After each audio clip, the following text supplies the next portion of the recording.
Hey people, it's me with another video again. Uh, so I picked a nice spot again. You know, I kind of like to pick spots where there's water because it kind of calms me down a bit. So I picked a nice little. I don't know if you guys can see it, but no, you can't see it. It's a little stream flowing through here. Found it to be kind of nice, but couldn't really sit next to it because, well, the light wasn't really permitting me because, well, it's nighttime.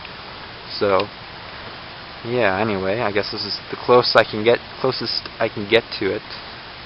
But anyway,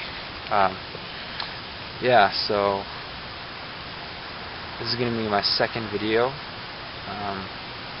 Like I said in the previous video, I'm not going to make like a series. I'm just going to make a couple of videos to kind of like get myself out there, and I'll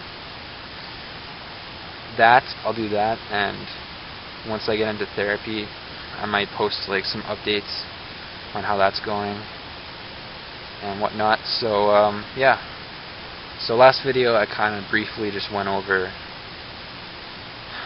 my ordeal, I guess you could say, and in this video I kind of wanted to go, I guess, a little bit more in depth.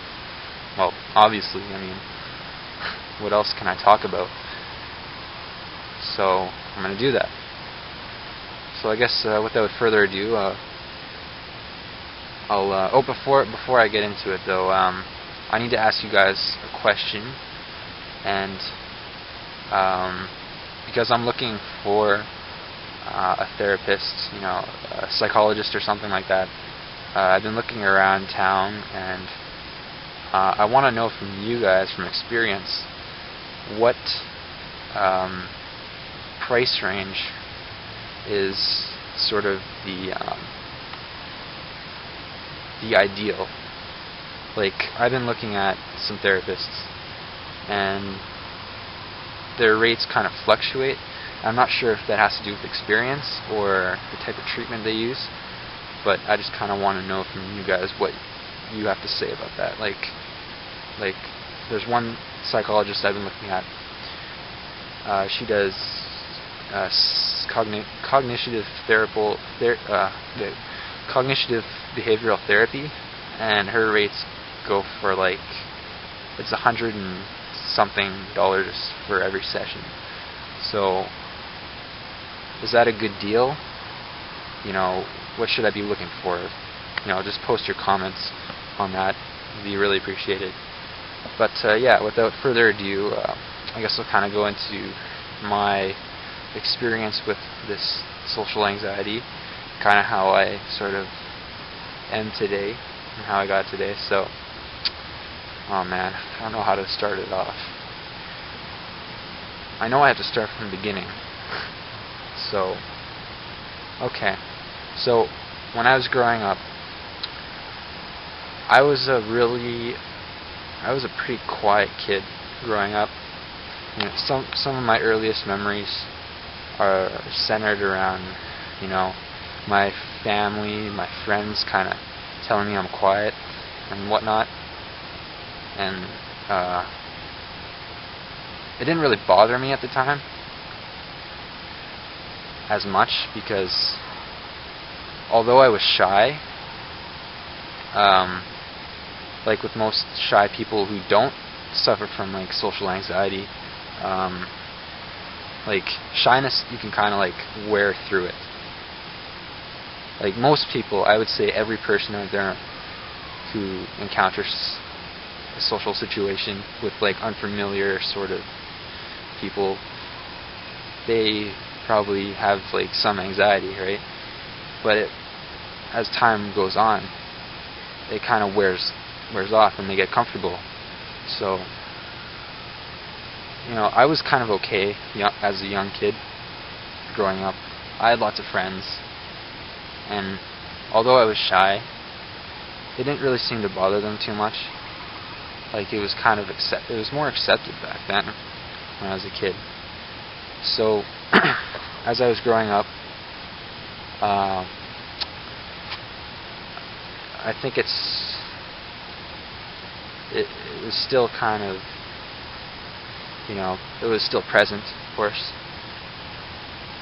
Throughout primary school, I noticed that I was I had quite a few more friends, and I was accepted a lot more.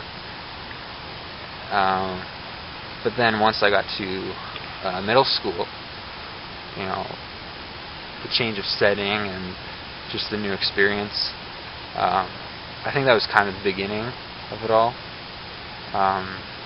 So once I got to middle school and started, kind of getting used to it, and,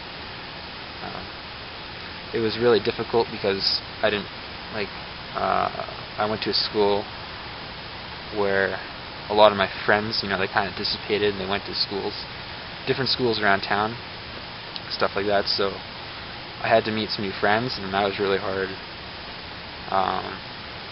A lot of the close friends that I made throughout primary school, I didn't make very many close friends in middle school.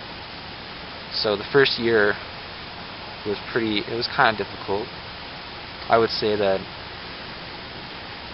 my shyness started to get worse, and it was getting pretty bad. But then once I finished my first year, my second year, actually it turned out to be a lot better. I noticed, because I switched schools again. I went to a different school for my second year, middle school, and it was smaller, so there weren't as many people there. So everyone kind of knew each other, and it was just a lot easier to kind of integrate. And so actually I noticed I really started to improve, actually. I became a lot more outgoing, a lot more social. I liked to be around other people. I'd have my peers, my friends come over to my house like every day pretty much, and I really liked having people around me and stuff like that. So by the end of middle school, I felt like I was doing okay, I guess. I kind of liked myself a little bit, and people liked me and whatnot, and it was all good. But it didn't last. It was really short-lived, because once I got to high school, that was when it really, really got bad, and I lost a lot of friends. They went to different schools, and it was the same situation over again, pretty much. But this time it hit me really hard. I kind of got picked on a little bit because I was quiet, and so a lot of people can take advantage of that if you're quiet, and so that's what ended up happening a little bit. And so I had a couple close friends still, which was good. So I wasn't completely lonely, but yeah, really, I noticed a really big downturn in my social life, and it really affected the way I kind of went about doing my business.